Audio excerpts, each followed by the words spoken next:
بڑے فضل کا مالک ہے۔ ہم جس آیت کو منسوخ کر دیتے یا اسے فراموش کرا دیتے ہیں تو اس سے بہتر یا ویسی ہی اور آیت بھیج دیتی ہیں۔ کیا تم نہیں جانتے کہ اللہ ہر بات پر قادر ہے؟ کیا تمہیں معلوم نہیں کہ آسمانوں اور زمین کی سلطنت اللہ ہی کی ہے اور اللہ کے سوا تمہارا کوئی دوست اور مددگار نہیں؟ مسلمانوں، کیا تم یہ چاہتے ہو کہ اپنے پیغمبر صلی اللہ علیہ وآلہ وسلم سے اسی طرح کے سوال کرو جس طرح کے سوال پہلے موسیٰ سے کیے گئے تھے؟ اور جس شخص نے ایمان چھوڑ کر اس کے بدلے کفر لیا تو یقیناً وہ سیدھے رستے سے بھٹک گیا۔ بہت سے اہل کتاب اپنے دل کی جلن سے یہ چاہتے ہیں کہ ایمان لا چکنے کے بعد تم کو پھر کافر بنا دیں، حالانکہ ان پر حق ظاہر ہو چکا ہے۔ تو تم معاف کر دو اور درگزر کرو یہاں تک کہ اللہ اپنا دوسرا حکم بھیجے۔ بے شک اللہ ہر بات پر قادر ہے۔ اور نماز ادا کرتے رہو اور زکوٰۃ دیتے رہو، اور جو بھلائی اپنے لیے آگے بھیج رکھو گے اس کو اللہ کے ہاں پالو گے۔ کچھ شک نہیں کہ اللہ تمہارے سب کاموں کو دیکھ رہا ہے۔ اور یہودی اور عیسائی کہتے ہیں کہ یہودیوں اور عیسائیوں کے سوا کوئی بہشت میں نہیں جانے کا۔ یہ ان لوگوں کے خیالات باطل ہیں۔ اے پیغمبر، ان سے کہہ دو کہ اگر سچے ہو تو دلیل پیش کرو۔ ہاں، کیوں نہیں؟ جو شخص اللہ کے آگے گردن جھکا دے یعنی ایمان لے آئے اور وہ نیکوکار بھی ہو تو اس کا صلہ اس کے پروردگار کے پاس ہے۔ اور ایسے لوگوں کو قیامت کے دن نہ کسی طرح کا خوف ہوگا اور نہ وہ غمناک ہوں گے۔ اور یہودی کہتے ہیں کہ عیسائی رستے پر نہیں، اور عیسائی کہتے ہیں کہ یہودی رستے پر نہیں، حالانکہ وہ کتاب الہی پڑھتے ہیں۔ اسی طرح بالکل انہی کسی بات وہ لوگ کہتے ہیں جو کچھ نہیں جانتے یعنی مشرک۔ تو جس بات میں یہ لوگ اختلاف کر رہے ہیں اللہ قیامت کے دن اس کا ان میں فیصلہ کر دے گا۔ اور اس سے بڑھ کر ظالم کون جو اللہ کی مسجدوں میں اللہ کے نام کا ذکر کیے جانے کو منع کرے اور ان کی ویرانی کے لیے کوشش کرے۔ ان لوگوں کو کچھ حق نہیں کہ ان مسجدوں میں داخل ہوں مگر ڈرتے ہوئے۔ ان کے لیے دنیا میں رسوائی ہے اور آخرت میں بڑا عذاب۔ اور مشرق اور مغرب سب اللہ ہی کا ہے، تو جدھر بھی تم رخ کرو ادھر ہی اللہ کی ذات ہے۔ بے شک اللہ صاحب وسعت ہے، باخبر ہے۔ اور یہ لوگ اس بات کے قائل ہیں کہ اللہ اولاد رکھتا ہے۔ نہیں، وہ پاک ہے، بلکہ جو کچھ آسمانوں اور زمین میں ہے سب اسی کا ہے اور سب اس کے فرما بردار ہیں۔ وہی آسمانوں اور زمین کا پیدا کرنے والا ہے، اور جب کوئی کام کرنا چاہتا ہے تو اس کو ارشاد فرما دیتا ہے کہ ہو جاؤ، تو وہ ہو جاتا ہے۔ اور جو لوگ کچھ نہیں جانتے یعنی مشرک، وہ کہتے ہیں کہ اللہ ہم سے کلام کیوں نہیں کرتا یا ہمارے پاس کوئی نشانی کیوں نہیں آتی۔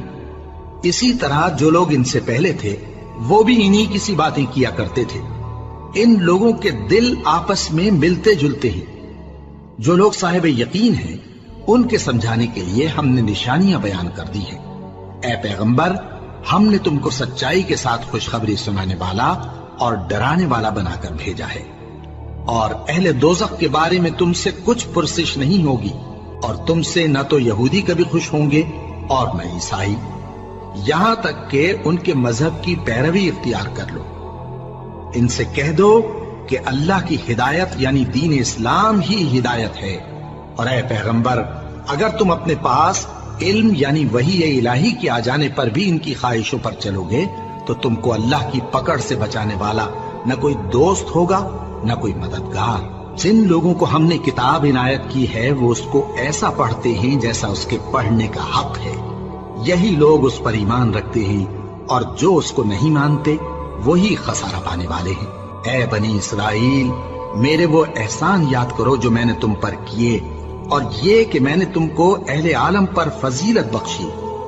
اور اس دن سے ڈرو جب کوئی شخص کسی شخص کے کچھ کام نہ آئے اور نہ اس سے بدلہ قبول کیا جائے اور نہ اس کو کسی کی سفارش کچھ فائدہ دے اور نہ لوگوں کو کسی اور طرح کی مدد مل سکے۔ اور جب ابراہیم کی اس کے پروردگار نے چند باتوں میں آزمائش کی تو وہ ان میں پورے اترے۔ فرمایا کہ میں تم کو لوگوں کا پیشوا بناؤں گا۔ انہوں نے کہا کہ پروردگار، میری اولاد میں سے بھی پیشوا بنائیو۔ فرمایا کہ میرا قول و قرار ظالموں کے لیے نہیں ہوا کرتا۔ اور جب ہم نے خانہ کعبہ کو لوگوں کے لیے جمع ہونے اور امن پانے کی جگہ مقرر کیا اور حکم دیا کہ جس مقام پر ابراہیم کھڑے ہوتے تھے اس کو نماز کی جگہ بنا لو۔ اور ابراہیم اور اسماعیل کو حکم بھیجا کہ طواف کرنے والوں اور اعتکاف کرنے والوں اور رکوع کرنے والوں اور سجدہ کرنے والوں کے لیے میرے گھر کو پاک صاف رکھا کرو۔ اور جب ابراہیم نے دعا کی کہ اے پروردگار اس جگہ کو امن کا شہر بنا اور اس کے رہنے والوں میں سے جو اللہ پر اور روز آخر پر ایمان لائیں ان کے کھانے کو میوے عطا فرما، تو اللہ نے فرمایا کہ جو کافر ہوگا میں اس کو بھی کچھ مدت تک سامان زندگی دوں گا، مگر پھر اس کو عذاب دوزخ کے بھگتنے کے لیے مجبور کر دوں گا، اور وہ بری جگہ ہے۔ اور جب ابراہیم اور اسماعیل بیت اللہ کی بنیادیں اونچی کر رہے تھے تو دعا کیے جاتے تھے کہ اے ہمارے پروردگار ہم سے یہ خدمت قبول فرما، بے شک تو سننے والا ہے، جاننے والا ہے۔ اے پروردگار ہم کو اپنا فرما بردار بنائے رکھیو اور ہماری اولاد میں سے بھی ایک گروہ کو اپنا حکم بردار بنائیو، اور پروردگار ہمیں ہمارے طریق عبادت بتا اور ہمارے حال پر رحم کے ساتھ توجہ فرما، بے شک تو ہی توجہ فرمانے والا ہے، مہربان ہے۔ اے پروردگار ان لوگوں میں انہی میں سے ایک پیغمبر مبعوث جو ان کو تیری آیتیں پڑھ پڑھ کر سنایا کرے اور کتاب اور دانائی سکھایا کرے اور ان کے دلوں کو پاک صاف کیا کرے، بے شک تو غالب ہے، صاحب حکمت ہے۔ اور ابراہیم کے دین سے کون روگردانی کر سکتا ہے بجز اس کے جو نہایت نادان ہو، اور ہم نے ان کو دنیا میں بھی منتخب کیا تھا اور آخرت میں بھی وہ نیک لوگوں میں ہوں گے۔ جب ان سے ان کے پروردگار نے فرمایا کہ میرے فرما بردار ہو جاؤ تو انہوں نے عرض کی کہ میں رب العالمین کا فرما بردار ہو گیا۔ اور ابراہیم نے اپنے بیٹوں کو اسی بات کی وصیت کی، اور یعقوب نے بھی اپنے فرزندوں سے یہی کہا کہ اے میرے بیٹو، اللہ نے تمہارے لیے یہی دین پسند فرمایا ہے، تو مرنا تو مسلمان ہی مرنا۔ جس وقت یعقوب وفات پانے لگے تو کیا تم اس وقت موجود تھے جب انہوں نے اپنے بیٹوں سے پوچھا کہ میرے بعد تم کس کی عبادت کرو گے؟ تو انہوں نے کہا کہ آپ کے معبود اور آپ کے باپ دادا ابراہیم اور اسماعیل اور اسحاق کے معبود کی عبادت کریں گے، جو معبود یکتا ہے اور ہم اسی کے حکم بردار ہیں۔ یہ جماعت گزر چکی، ان کو ان کے اعمال کا بدلہ ملے گا اور تم کو تمہارے اعمال کا، اور جو عمل وہ کرتے تھے ان کی پرسش تم سے نہیں ہوگی۔ اور یہودی اور عیسائی کہتے ہیں کہ یہودی یا عیسائی ہو جاؤ تو سیدھے رستے لگ جاؤ گے۔ اے پیغمبر ان سے کہہ دو نہیں، بلکہ ہم دین ابراہیم اختیار کیے ہوئے ہیں جو ایک اللہ کے ہو رہے تھے اور مشرکوں میں سے نہ تھے۔ مسلمانوں کہو کہ ہم اللہ پر ایمان لائے اور جو کتاب ہم پر اتری اس پر، اور جو صحیفے ابراہیم اور اسماعیل اور اسحاق اور یعقوب اور ان کی اولاد پر نازل ہوئے ان پر، اور جو کتابیں موسیٰ اور عیسیٰ کو عطا ہوئیں ان پر، اور جو دوسرے پیغمبروں کو ان کے پروردگار کی طرف سے ملی ان پر، سب پر ایمان لائے۔ ہم ان پیغمبروں میں سے کسی میں کچھ فرق نہیں کرتے، اور ہم اسی معبود واحد کے فرما بردار ہیں۔ پھر اگر یہ لوگ بھی اسی طرح ایمان لے آئیں جس طرح تم ایمان لے آئے ہو تو ہدایت یاب ہو جائیں، اور اگر منہ پھیر لیں اور نہ مانے تو وہ تمہارے مخالف ہیں، اور ان کے مقابلے میں تمہیں اللہ کافی ہے، اور وہ سننے والا ہے، جاننے والا ہے۔ کہہ دو کہ ہم نے اللہ کا رنگ اختیار کر لیا ہے، اور اللہ سے بہتر رنگ کس کا ہو سکتا ہے، اور ہم اسی کی عبادت کرنے والے ہیں۔ ان سے کہو کیا تم اللہ کے بارے میں ہم سے جھگڑتے ہو، حالانکہ وہی ہمارا اور تمہارا پروردگار ہے، اور ہم کو ہمارے اعمال کا بدلہ ملے گا اور تم کو تمہارے اعمال کا، اور ہم خاص اسی کی عبادت کرنے والے ہیں۔ اے یہود و نصارا، کیا تم اس بات کے قائل ہو کہ ابراہیم اور اسماعیل اور اسحاق اور یعقوب اور ان کی اولاد یہودی یا عیسائی تھے؟ اے پیغمبر ان سے کہو کہ بھلا تم زیادہ جانتے ہو یا اللہ؟ اور اس سے بڑھ کر ظالم کون جو اللہ کی شہادت کو جو اس کے پاس کتاب میں موجود ہے چھپائے؟ اور جو کچھ تم لوگ کر رہے ہو اللہ اس سے غافل نہیں۔ یہ انبیاء کی جماعت گزر چکی، ان کو وہ ملے گا جو انہوں نے کیا، اور تم کو وہ جو تم نے کیا، اور جو عمل وہ کرتے تھے ان کی پرسش تم سے نہیں ہو۔